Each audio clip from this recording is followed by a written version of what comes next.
போர்வை போல பொத்தி அணைப்பேன்.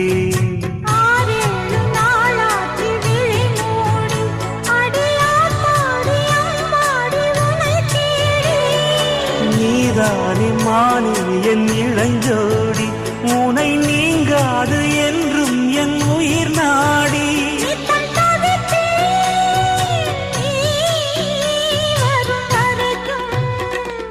முத்து நகையே